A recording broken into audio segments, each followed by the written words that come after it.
में डायरेक्शंस होगा, उसके अनुसार आगे के अपने कदम को निर्धारित करेगी। दूसरा, दिल्ली के अंदर जो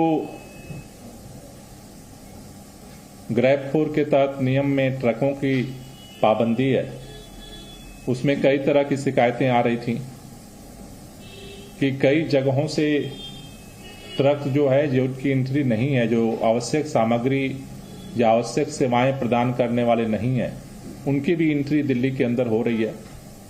कल मंत्रिमंडल के हमारे कई साथियों ने अलग अलग बॉर्डर पे जाकर के निरीक्षण किया था रात में कि ग्राउंड हकीकत क्या है। उसमें एक चीज निकल करके आई कि दिल्ली के एंट्री के जो मेन बॉर्डर हैं, चाहे वो सिंगू बॉर्डर हो, चाहे बहादुरगढ़ बॉर्डर हो, चाहे वो शहादरा का गाजीपुर का बॉर्डर हो, चाहे वो गुड़गांव का बॉर्डर हो, वहां पर तो टीमें सक्रियता के साथ काम कर रही हैं।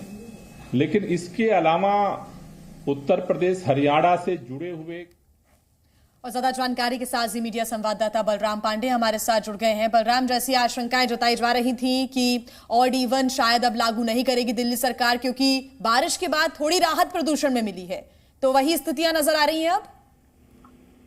बिल्कुल, देखिए, दिल्ली के पर्यावरण मंत्री गोपाल राय इस वक्त प्रेस वार्ता कर रहे हैं और उन्होंने ऐलान किया कि दिल्ली में जो 13 नवंबर से यानी दीपावली के दूसरे दिन से जो ऑड इवन लागू होना था 20 नवंबर तक, वो अब लागू नहीं किया जाएगा, क्योंकि जिस तरीके से बारिश हुई है, जिस तरीके से जो पोल्यूशन का स्तर है वो कम हुआ है, इसको देखते हुए ऑड इवन अब दिल्ली में लागू नहीं किया जाएगा। लेकिन आगे जैसी परिस्थितियां रहेंगी, जिस तरीके का पोल्यूशन रहेगा, उसको लेकर के सरकार आगे निर्णय ले सकती है कि ऑड इवन लागू किया जाए या फिर नहीं। लेकिन फिलहाल जो सरकार ने ऐलान किया था कि 13 नवंबर से 20 नवंबर तक दिल्ली में ऑड इवन लागू किया जाएगा, तो वो अब पूरी तरह से पोस्टपोन कर दिया गया है, यानी स्थगित कर दिया गया है।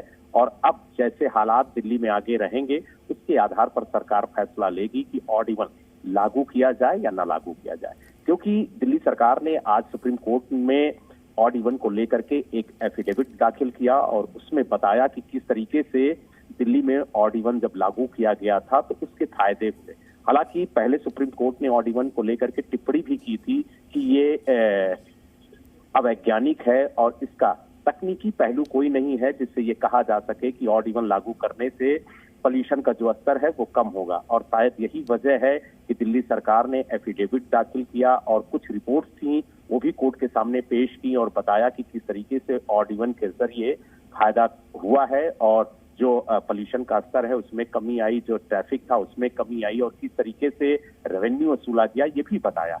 लेकिन जब कोर्ट ने ये कहा कि अब दिल्ली सरकार खुद फैसला ले कि आखिरकार ऑड इवन लागू करना है या फिर नहीं, तो अब दिल्ली सरकार ने यह फैसला लिया है कि जो ऑड इवन लागू होना था 13 नवंबर से, वो अब दिल्ली के अंदर लागू नहीं किया जाएगा।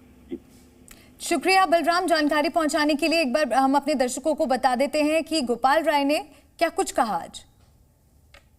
प्रदूषण के स्तर में लगातार बढ़ोतरी हो रही थी।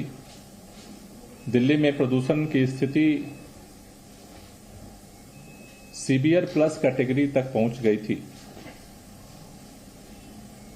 रात से मौसम में जो परिवर्तन हुआ है बारिश के कारण, हवा की गति बढ़ने के कारण लगातार प्रदूषण के स्तर में सुधार देखा जा रहा है। अभी इस समय तक 450 से पार जो प्रदूषण का स्तर था वो लगभग 300 तक पहुंच गया है और इसमें और सुधार की स्थिति देखी जा रही है। इसको देखते हुए अभी सरकार ने निर्णय लिया है कि 13 तारीख से 20 तारीख तक का ऑड इवन दिल्ली में लागू करने का जो फैसला था उसे पोस्टपोन किया जा रहा है। दिवाली के बाद दिल्ली के प्रदूषण की स्थितियों की समीक्षा की जाएगी और अगर प्रदूषण के स्तर में अगर कोई गंभीर श्रेणी में अगर बढ़ोतरी देखी जाती है तो आगे का निर्णय फिर उसकी समीक्षा के बाद सरकार लेगी। Zee News.